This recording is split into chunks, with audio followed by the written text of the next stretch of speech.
నువ్వు స్తుతించడం మొదలు పెడితే దేవుడు నీ స్థితి మార్చడం ఆయన మొదలు పెడతాడు. Praise the Lord. ఇంట్లో కూర్చుంటే మన కార్యాలు జరగవు, అవునా కదా? ఆయన పాదాల దగ్గర ఉంటే మనకి యజమానుడి దగ్గరికి మనం వెళ్తే నా యజమానుడు మనకి ఏమిస్తాడు? జీతం ఇస్తాడు. మనం ఇంట్లో కూర్చొని నాకు జీతం ఇవ్వమంటే ఎవడన్నా పంపిస్తాడా? మన ఇంటికి ఇస్తాడా? ఇంట్లో కూర్చుంటే ఎగ్జామ్స్ రాయకుండా నీకు మార్కులు వేసేస్తాడా? ఏడు.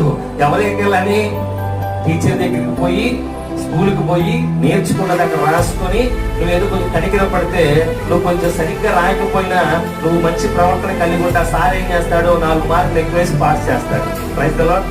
మన పరిస్థితి కూడా అంతే.